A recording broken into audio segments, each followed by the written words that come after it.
You know, it's an interesting question. People bring this up quite a bit on my channel, and they actually bring it up on a lot of different channels. Whenever somebody is saying that Star Wars shouldn't be political, there's almost always a comment like this. And I'm going to start off with this comment. I'm not even going to try to read this person's name. And the comment says, Star Wars has always been political in some ways. And I'm not talking about too much diversity or however you put it, which I don't care about. The first trilogy is partially inspired by the Vietnam War. Now, this is in response to the Only Star Wars Canon That Matters video that I made not too long ago. And I get this a lot from people whenever I talk about Star Wars in the realm of politics. I typically get this kind of response from somebody who likes to bring up the Vietnam War because they watched an interview or two where George Lucas talks about how the rebels are kind of based on the Viet Cong.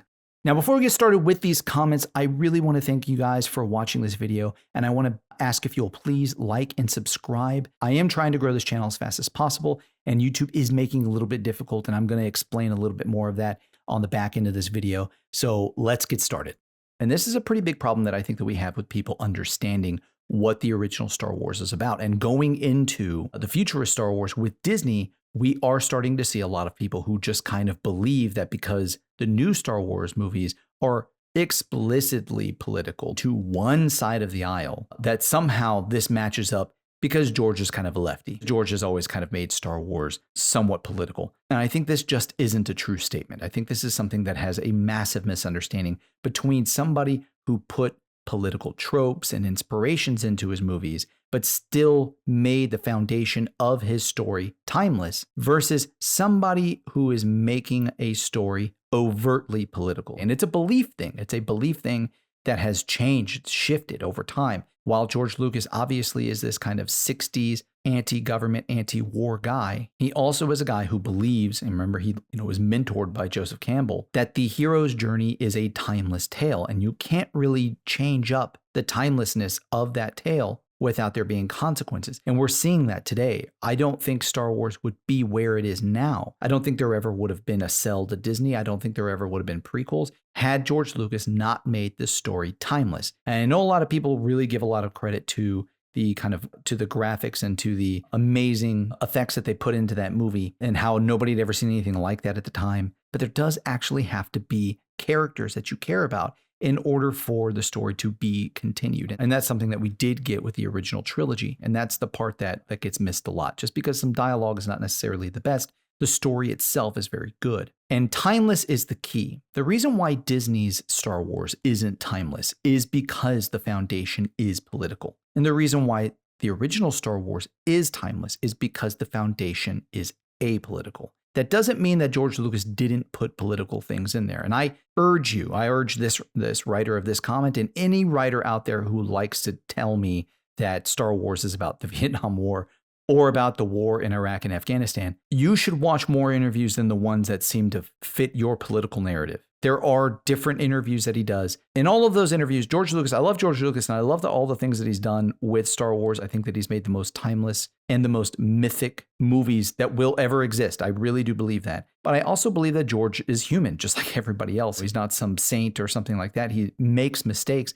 And you can tell when you watch George Lucas's interviews, he changes the way that he reacts to the people he's talking to based on who that person is. So if he's talking to a Hollywood reporter, he seems to be, there's big walls up and he, really talks about the more technical side. And then when he talks to somebody who's more like a friend that is interviewing him for the sake of talking about the mythos of Star Wars, then he really kind of opens up and he seems to be far more himself, and he seems to be far more, capable of discussing Star Wars on that more foundational side of what it is that he was trying to make. And when he's talking to somebody like James Cameron, who is a very open and very kind of loudly obnoxious lefty who loves to talk about politics and the environment and all these other things, and he also makes films that are very popular, then he changes his tune to be a little more politically involved in that conversation, right?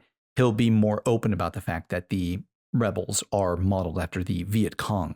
I think that this is something that people who are defenders of Disney Star Wars are maybe taking too much of. I think that you're taking too much of that one little aspect and not realizing that that's not what storytelling is. The foundation of Star Wars is the hero's journey. It is a redemption arc. It is meant to be mythos, a story archetype that is older than history itself. That's what he's trying to do. He meant for this to be timeless, and he followed along this very specific path in order to give us the hero's journey. Everything else is noise. You don't need spaceships. You don't need lightsabers. You don't need any of these things. The storytelling foundation of this product is meant to be mythos. That's the part where these Disney defenders are really not getting it. Now, Tony Gilroy, who I believe is probably the most successful at pleasing the fan base on both sides, I think he's probably the one who did the best job at trying to appeal to people in a timeless way. His stuff will be seen as more timeless than the other things that were made. I think that Dave Filoni did an amazing job with Rebels. It's still my favorite piece of video medium that they have made during the Disney era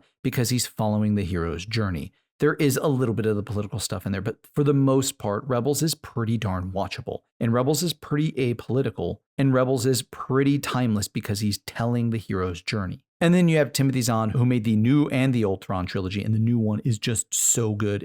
I really implore everybody to go read those books. They're really, really great. Everybody else seems to have some kind of a thing that they're doing that's not foundationally in the realm of telling a timeless story, not understanding what timeless actually means. And making something that's timeless, some of that means to put away your own ego. So we can start off with somebody like J.J. Abrams. J.J. Abrams was simply trying to make a copy. He was trying to do what was already done with newer graphics, with the girl as the hero and as much diversity as he can put in the films, in order to make certain that he was appealing to a broader crowd. I think that time is going to be a little more forgiving to J.J. Abrams. Maybe not. I'm really not sure about that. I know that I'm becoming more forgiving to J.J. Abrams because I actually believe that this was something that was told to him from on high. I think that Bob Iger and I think that Kathleen Kennedy's idea was we need to make these movies broad appealed to everybody. If everybody already likes Star Wars, but we're still only getting something like 20 to 30% of the viewer base is female, we need to appeal to everybody. And I think in theory, this makes a lot of sense. I think that in practice, it doesn't work because human beings, we don't just say, oh, so you're making something for everybody. Well, then we're all going to go watch it. It doesn't really work that way. Typically, something works better when it's focused. This would be like something if you started a business and you had a lawn mowing service and you also had a babysitting service and then you also had a trash can cleaning service and then you also had a car mechanic service and it was all part of the same thing. You're probably not going to get anywhere if you don't hone in on something. And that I think is probably the problem that we are running into with Star Wars. They tried to appeal to everybody. They thought they were going to keep all of the old fans while also appealing to the new fans. I think that we've proven that it doesn't work. The problem, J.J. Abrams was just trying to make a copy. Rian Johnson was specifically trying to make a story to subvert your expectations. Whatever it was that you thought you were going to get, he wanted you to be surprised. And I think that, again, he gets a lot of hate and he gets a lot of it from me too. And I think that, again, it's not necessarily his fault. I think that this is more from on top. This is Kathleen Kennedy. I think this is Bob Iger telling him, let's do something that's going to surprise everybody. And then he's like, I'll surprise everyone. And that's exactly what he did. And he did it in a way that he thought was going to be appealing to the fans and it ended up not being that way. And it's unfortunate that there weren't enough people telling them no. Maybe there was nobody telling them no, saying this is not a good idea because it really wasn't. But in the end, I think they were doing something that they thought was going to be exciting, but it's only something that's going to be exciting within the meta. It's only something that's going to be exciting within today's culture. Star Wars, the original 6 films, are going to be exciting for all generations forever. And that's the difference. But everything else that Star Wars has made has been pretty uninspired, and they're trying to tell stories that are not necessarily timeless. And that's a problem. That's one of the reasons that we're running into all of these issues. If Rebels is timeless, it's because it's the hero's journey. Told again, it's basically episodes 4 through 6 told again from a different hero's perspective in a different time frame in the story. And that's the reason why it works so well. Instead of being a copy, which in a lot of ways they did copy a lot of different things that Star Wars and Lucasfilm has made when it comes to story tropes.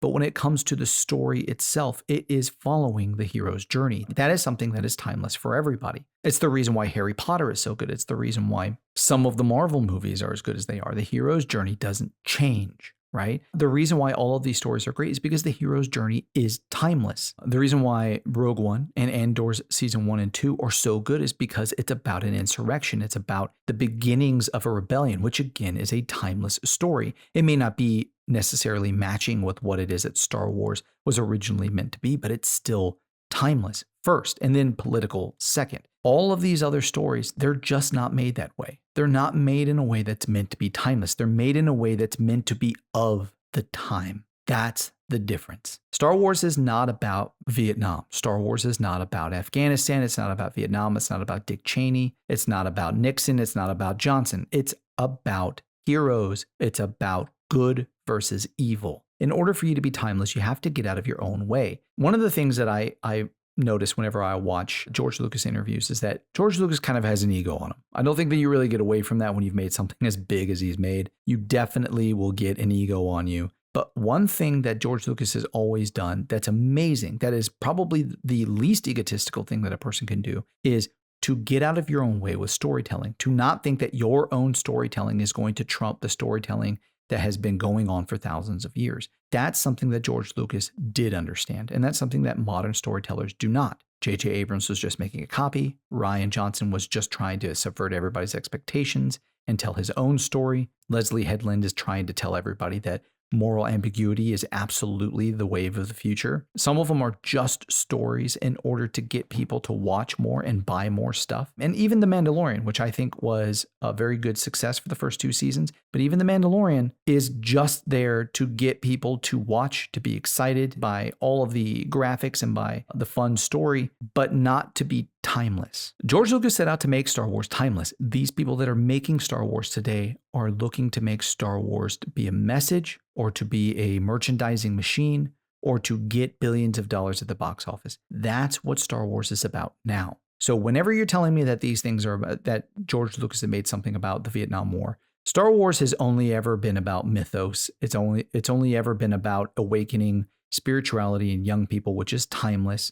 It's only ever been about the hero's journey. It's only ever been about redemption. Everything else is a secondary story trope that he adds in order to flavor the already perfect story. So I know that this is going a little bit longer than I meant it to go, but this really is something I'm finding interesting about the way that Disney defenders are starting to talk about it. Like they found this little nugget of information about the Vietnam War, and now that just applies to everything. And I like I said, I get a lot of these comments, and I'm not a very big channel, so this is obviously something that's spreading around all across the internet. It's not about Vietnam. So I find it very interesting that it's almost as if these guys really aren't fans.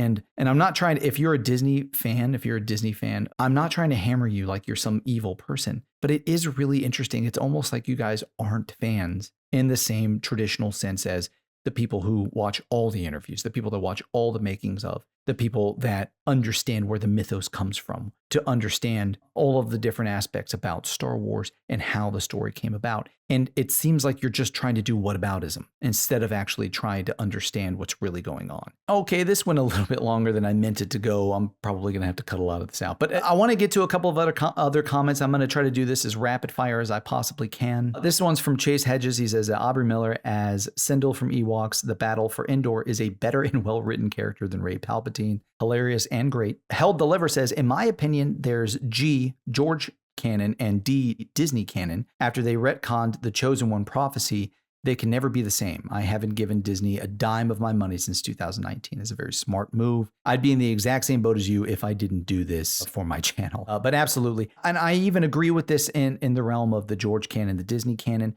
One of the reasons why I liked the old style of canon was that there was George canon at the very, very tippity top. That was the original 6 films. And then even after that, Clone Wars was the second tiered canon. It wasn't even the first tiered canon. Only the 6 films were the first tier canon, even during George Lucas's reign. And I do legitimately believe that this is a better way to do it. Everything else can be after the fact. And I would really love it if we got the sequel trilogy and just about everything that Disney has made and put it on the very, very bottom canon. Original Darkwater says, creators can help themselves in this regard by not constantly trying to tie into existing Star Wars lore. Some of the most interesting and successful Star Wars was The Old Republic that wisely separated itself from existing lore by 4,000 years, or just making your story about completely different characters that never cross paths with existing characters like The Mandalorian Season 1, which is arguably still the best season of that show, and I agree completely with that. Season 2 and Andor did fairly well by only rarely crossing paths with existing characters. And in Andor, those characters had been very minor characters in the original lore to begin with. It's like Mon Mothma. It's very good. And I agree with it completely. The Mandalorian could have gotten away with having Luke show up only at the end of Season 2 to remove Grogu from the story and allow Mando to develop on his own, since the story of him taking care of Grogu was wearing a bit thin. And I agree with that too. Anyway, but Disney scuttled that part by demanding that Grogu be reunited with Mando post-haste. I highly doubt that this was anywhere close to the original plan Favreau had. I completely agree with that. I think that Favreau got completely sidelined, or that he got completely overridden by Kathleen Kennedy. I think all of those kind of internal things are absolutely true. I think that some serious crap went down in the internal workings of The Mandalorian to continue. And then you have the Visions episodes that are, for the most part, tied to Star Wars in only the most loose sense. It's 100% true. I think that's what saves them from fan expectations that they'll hew to canon, because they are obviously so far off to begin with that fans can enjoy them for their own merits. And I agree with this. I thought the first season was significantly better than the rest of it, but I do think that they are pretty good because we don't have to have expectations. So very, very good comment. This one comes from Golf Connection 801. He's a buddy of mine. Go check out his channel, by the way, Golf Connection 801. If you like playing golf, this is his channel, and he has a lot of fun, goes out there and tests golf balls, and then also goes out and has a lot of fun with friends on the golf course. So if you're a fan of golf, go check out Golf Connection 801. But he says, I can't wait for more Harry Potter. Let's go. Sorry, those are like 8 out of the 100 movies I have watched in my life. My movie IQ is low AF. This is 100% true. Like I said, this is a buddy of mine. We went to Afghanistan together, and I would make him watch movies with me while we were there whenever we had time that he had never seen, because he's got a very, very low amount of movie. His movie IQ is super low. And I used to tell him this movie's terrible, and he would say to me, well, I thought it was pretty good for entertainment purposes. And I always found that kind of interesting, where I put my critical eye on something, and then I would always be reminded, well, there's also a humongous fan base out there who just wants to be entertained. And that's exactly what my buddy TJ would always say. He would just be like, oh, I was entertained, and that's really all that mattered to me. And that's really true. There is an aspect of things that are entertaining. And what's funny is that even he thinks that that a lot of the new Star Wars stuff is garbage. And he is not a film critic by any stretch of the imagination. But anyway, that's all I've got for you today. Please leave me some comments. I'd love to be able to do more videos like this. I'm pumping this one out kind of fast. Some of the more scripted and more edited stuff seems to be getting, I don't know if it's getting throttled by YouTube or what's going on, but the majority of my heavily edited stuff is not making it to the viewers, which is kind of upsetting to me. I'm not really sure. I spend weeks on some of these videos in order to get them out to look as good as possible. And every other metric on those videos is doing great, with the exception of YouTube showing it to people. So I'm not sure what's going on with that. So I'm going to do more of these where we talk about a particular subject based off of the things that you guys are saying in the comments. I think that's something that's very interesting, and I can get these out a little bit faster. And we're going to see whether or not YouTube enjoys this more. Also, go back and watch my video from last week. There is something I want to do where you guys can email me a small audio clip or video clip explaining to me a particular point that you have about Star Wars. And I'd love to be able to talk about that and put those up. In my last video, I have one of my longtime viewers put up a clip. He sent me a clip in an email, and then I sort of cleaned up the background audio, and then I just put it on the way that it was in order for everybody to hear somebody else's point of view than just mine. And I'd love for you to be able to join in on that. So anyway, go and check out the instructions are in that video's description. And thanks again for watching. I hope I've earned your subscription today. I'm the Mexican, and I'll see you next time.